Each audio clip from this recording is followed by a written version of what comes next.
At the beginning of World War II, the United States had few fighter aircraft capable of taking on an enemy. One of these was the Curtiss Wright P-40 Warhawk. It was already obsolete at the beginning of the war. That didn't matter to the pilots or the planes. They fought well and valiantly.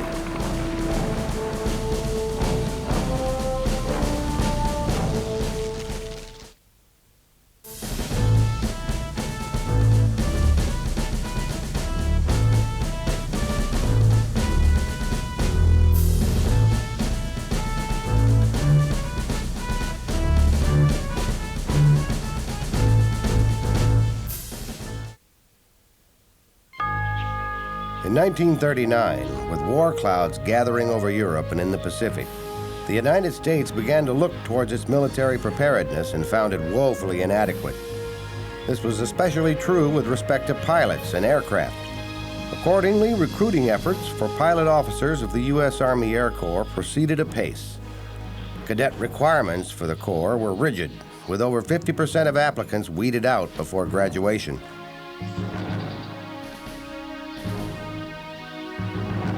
Within a few hours of arrival, Air Corps cadets drew their uniforms, room assignments, books, and rifles. They had to be soldiers before they could be flyers. Stern-faced upperclassmen received their orders to guide the new flying cadets, whom they called dodos, through the intensive ground and aerial courses. Before the dodos learned to fly, they became soldiers. In 1 year, they had to absorb the Army tradition of service, honor, loyalty, and discipline, so that later they would know how to command as officers.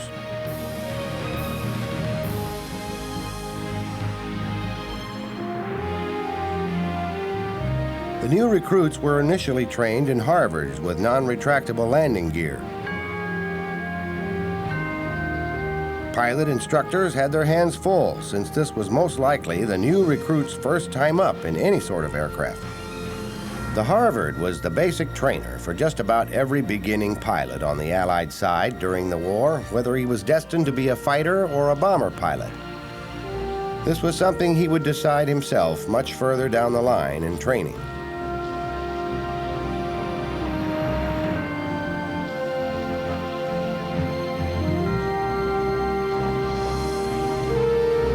For now, the new dodos would learn firsthand about trim tabs, flaps, altimeters, radio operation, manifold pressure, and a bewildering display of cockpit gauges.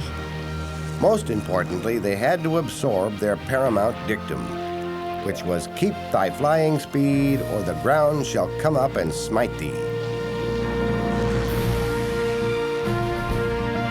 But once all these things became second nature, flying was no longer a chore, but a sport that was fun to engage in. Combat flying and its inherent dangers was still an abstract concept to most of the flying recruits. They went on to the AT-6 Texan, which did have retractable landing gear. In this plane, they would begin to master some combat techniques. The most significant advantage the United States would have going into war was the superior quality and quantity of trained pilots. Of all the national forces fighting on either side, the U.S. pilot received far more hours of flying and combat training than any other. They would need them.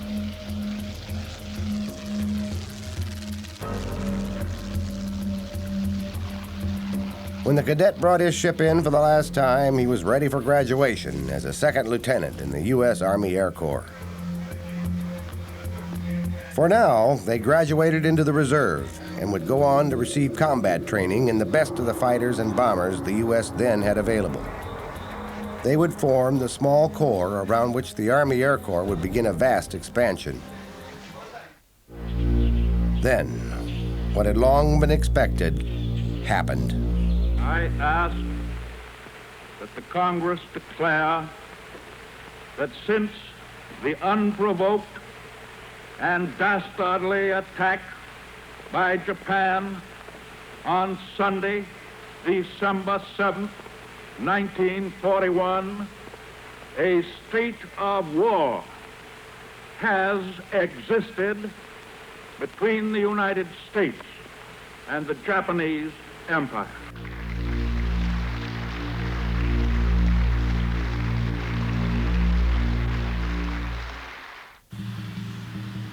The P-40 Warhawk was the best-known Curtiss-Wright combat aircraft of World War II. It was also one of the most controversial. It was vilified by many as being too slow, lacking in maneuverability, having too low a climb rate, and being largely obsolescent by contemporary world standards even before it was placed in production. The inadequacies of the P-40 were even the subject of a congressional investigation. It is regularly included on lists of the worst combat aircraft of World War II. Given the fact that these complaints had validity, it was also true that the P-40 served its country well during its first year of war in the Pacific when very little else was available. Its combat history is also one of the most romantic to come out of the war. Like the little engine that could, this was a little airplane that could and did during very perilous times. The P-40 had no serious vices and was a pleasant enough aircraft to fly. And when flown by an experienced pilot who was fully aware of its strengths and weaknesses, was able to give a good account of itself in aerial combat. Drop tanks doubling the ship's 100-gallon fuel supply extended the P-40's range to 1,180 miles. The P-40 was not an ugly airplane, and its lines were as clean as anything in the air. Ultimately, if the ship could have been given a vastly more powerful engine like the Rolls-Royce Merlin, it might have performed on a par with the Spitfire. But apparently such seemingly obvious changes were more easily imagined than done. Air brakes helped the flaps to slow a fast descent, thus keeping an enemy in the gun's crosshairs a little longer. Its cockpit accommodations were not too cramped, with flaps, throttle controls, and instrumentation easy to read and to reach.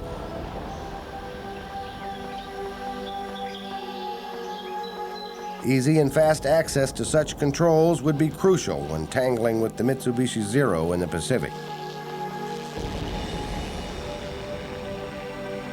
Especially flaps, used for air braking from a high-angle attack.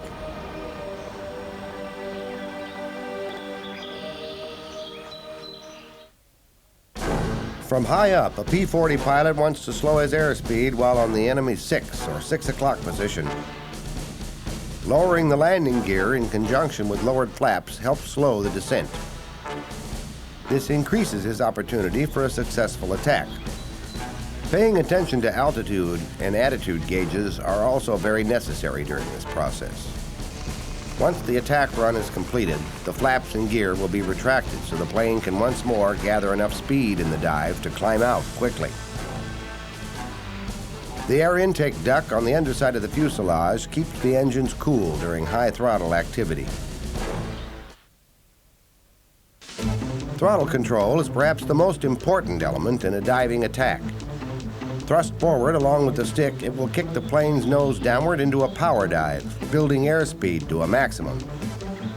When the pilot acquires the target, he needs to slow his forward motion quickly. Throttling back and applying full flaps will accomplish this. Lowering his wheels will help even more. A P-40 pilot had to dive in fast, acquire his target, fire, and get out fast because there was no turning with a Zero. It was the most maneuverable fighter of the war on either side. If an Allied pilot stayed at an even altitude with a Zero, he was dead meat. But the P-40 was no match for the German Me-109, which early in the war ruled the skies over Europe. Until the North American P-51 was available in numbers, only the British Spitfire could outperform the German fighter. Wingspan on the P-40 was 37 feet 4 inches, with the wing area encompassing 236 square feet. Its length was 31 feet 1 inch, and height off the ground 12 feet 4 inches. At 12,000 feet, it could hit speeds of around 340 miles an hour, as fast as the Messerschmitt, but the latter was far more agile, except at very low altitude.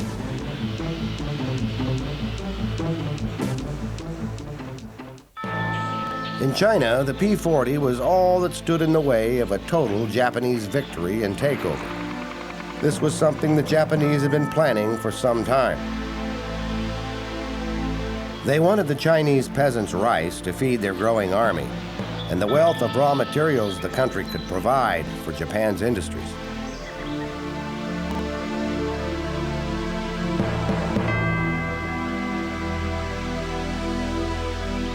The Japanese began their conquest of the rest of Asia in 1931, with China merely the first of its neighbors to suffer Japanese aggression.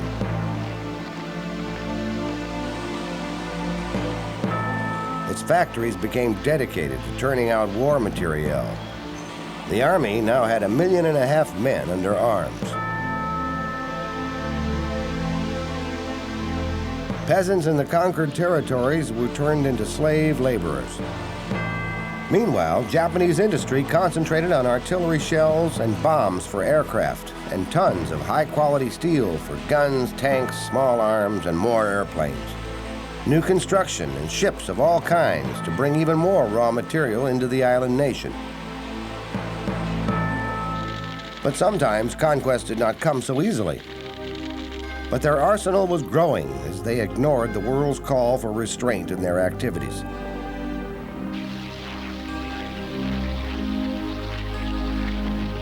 China's only lifeline in its resistance was the Burma Road, stretching 700 torturous miles across the rocky face of Asia. Another, more hazardous way to keep China supplied was over the hump of the Himalayas, whose tallest peak was Mount Everest. Flying from India in C-47 transports took pilots over 15,000-foot peaks, where winds of 250 miles an hour whipsawed the aircraft. Such air turbulence threatened instant disaster when a mountain peak was only a few hundred feet below. That much altitude could be lost in a second, with the pilot and airplane winding up a fireball on a mountaintop. The Burma Road, under constant Japanese attack, was hardly less hazardous. To defend this lifeline from the air, China counted on the famed Flying Tigers, flying the P-40 Tomahawk. 100 of them the British had finally rejected as useless for combat in Europe. An American volunteer group was now formed by Claire Chennault, an American colonel whom the Chinese made a brigadier. Chennault recruited American mercenary pilots at salaries of $600 per month per man. A shark's mouth is painted on the nose to intimidate the Japanese. And Walt Disney contributes a cartoon tiger image, which is also placed on the planes. Ever afterwards, the group is known as the Flying Tigers. The old man, as his pilots came to call him, was a natural-born leader who was hampered almost from the start by a scarcity of supplies. There was never enough of anything. Ammunition and spare parts were particularly precious and hard to come by.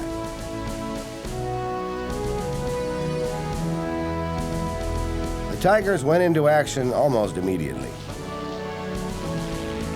Chennault had set up a unique system of intelligence and early warning with the Chinese. It proved to be a very effective, low-tech way of warning the Tiger air bases of impending attack.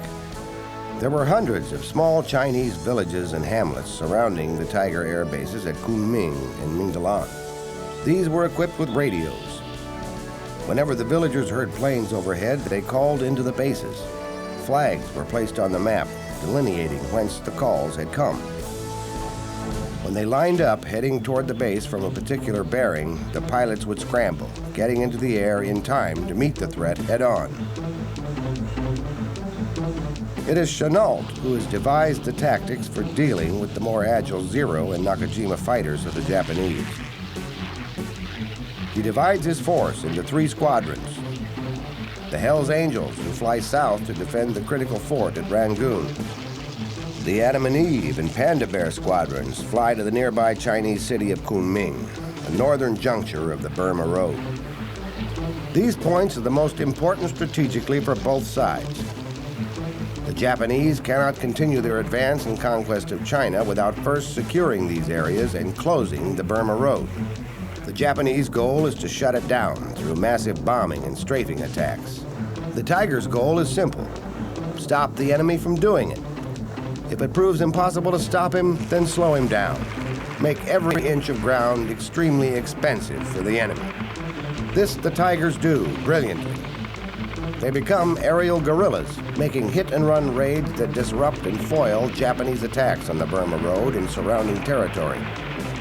Their bombers are particularly vulnerable to the above and behind attack style that Chennault has devised for the P-40's success. Get behind the bomber and hose him repeatedly with the P-40's 6 heavy machine guns. The American pilots, mostly civilian hotshots anxious to get into the war, pay close attention to what Chenault has been telling them. Don't turn with the Zero. Stay above it at all costs. If you see one on your tail, climb or dive immediately and pull out with an Immelman turn at the top of your climb. The Zero will then be below you. He can't climb as fast, and he's slower than you are.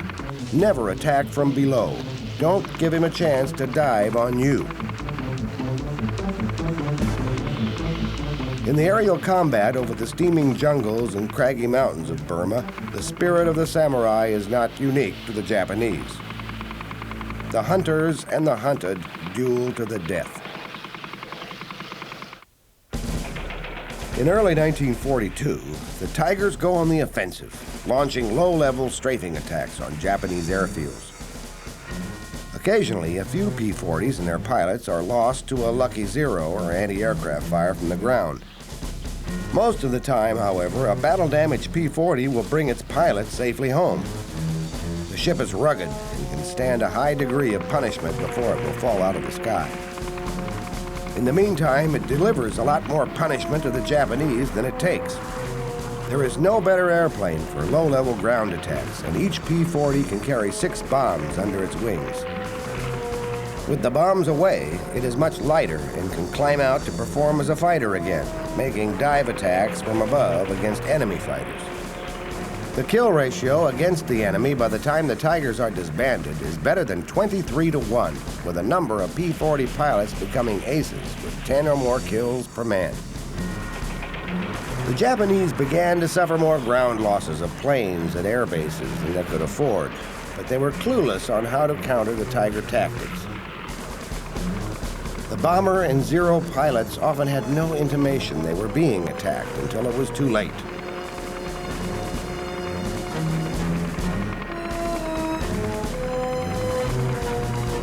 But the Tigers had by no means a free ride. By the spring of 1942, losses and attrition had them down to just 30 planes from 100. Short on ammunition, fuel, and other critical supplies. They felt like forgotten warriors.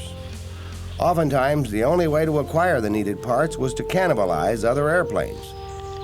Of enormous help in keeping the planes in the air were the Chinese ground crews, who frequently worked around the clock. Lack of modern tools called forth ancient skills still practiced today in parts of rural China. In order to keep the Japanese in the dark about the true rate of attrition for the AVG's supply of airplanes, Chinese woodworkers and carvers went to work creating dummy profiles, which when painted looked from the air like the real thing. In reality, conditions for the AVG devolved to the point of being able to keep only 16 to 18 planes flying at any one time.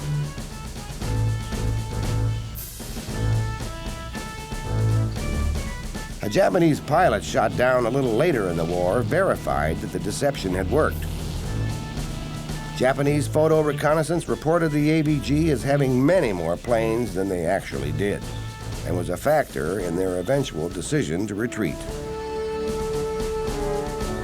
Even 4 P-40s were enough to turn the tide. They hit bridges the Japanese were building and strafed their columns.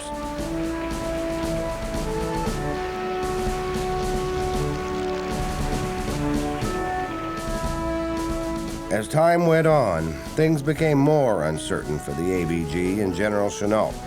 The general had an abrasive personality and had stepped on some toes back in Washington when he complained of the AVG's stepchild status within the Army Air Corps.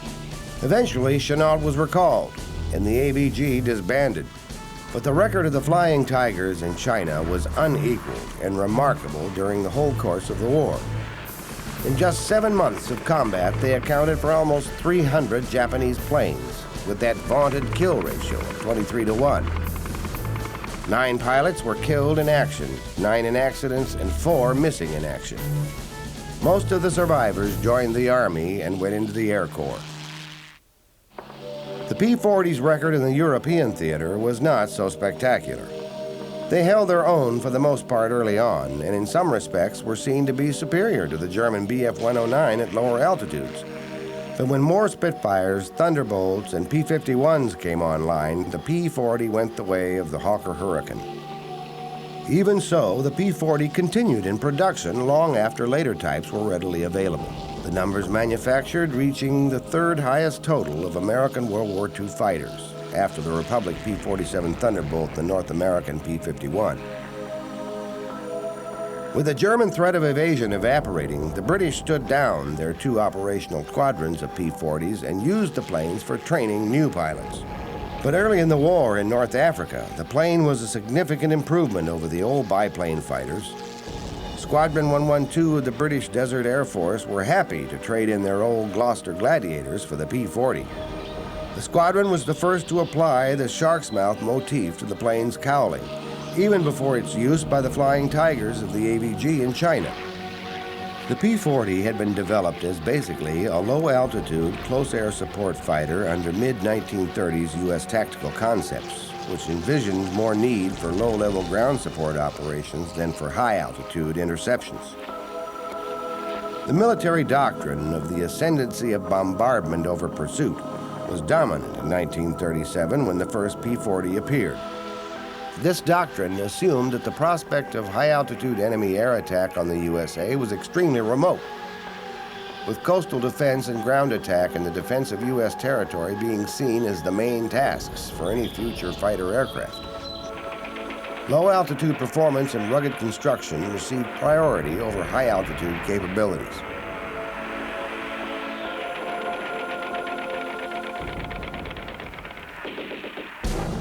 At the start of Operation Barbarossa, Hitler's invasion of Russia in June of 1941, most of the Russian Air Force's supply of Sturmovik and Ilyushin fighters had been destroyed on the ground in Stuka dive-bombing attacks on airfields. Nearly 200 Tomahawk 2B P-40s were shipped to the USR under the Lend-Lease arrangement. In October of that same year, they went into action on the Russian front over Moscow and Leningrad. The P-40 became the first U.S.-built plane to fly for the Russians. They took an immediate shine to the P-40 because of its heavy-duty construction. It was very similar to the way the Russians built airplanes. Russian designers built their combat aircraft like tanks because that's the way they thought of them, as aerial tanks. They had few amenities in the cockpit and few instruments, but they could absorb a terrific amount of battle damage and still keep flying and fighting. So could the P-40. The P-40 was also sent to the South African Air Force and the Royal Australian Air Force, both of which had units fighting with the British 8th Army in North Africa. The airplane's strength and weaknesses were quickly apparent wherever it was deployed. On the plus side, its ruggedness and range served it well. On the minus side, it was slow and had a poor climb rate, a direct result of the low-powered air-cooled engine then prevalent in the plane. It took 7 minutes to reach an altitude of 15,000 feet.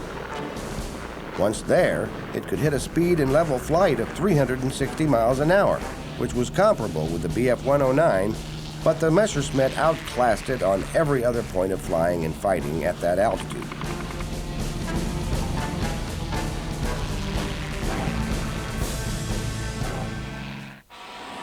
Curtiss-Wright had geared up their production lines as war appeared imminent. It was the only manufacturer that could promise immediate numbers of supply, and vast quantities were ordered by the U.S. military and for Lend-Lease export. But Grumman and North American production lines were also gearing up, and they were producing better planes, just not fast enough to meet the demand.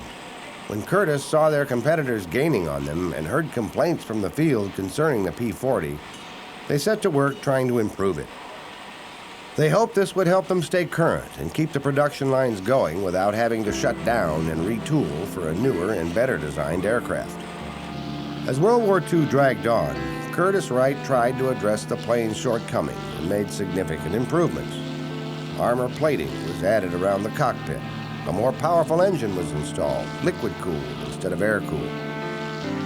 Heavier and more machine guns were installed along the wings. Original specs had called for 4, but 6 were found to be more effective. This was again scaled back to 4 in the end model in an effort to reduce the plane's overall weight, which was 6,000 pounds empty. Aluminum radiators and oil coolers also helped in this regard, but not enough.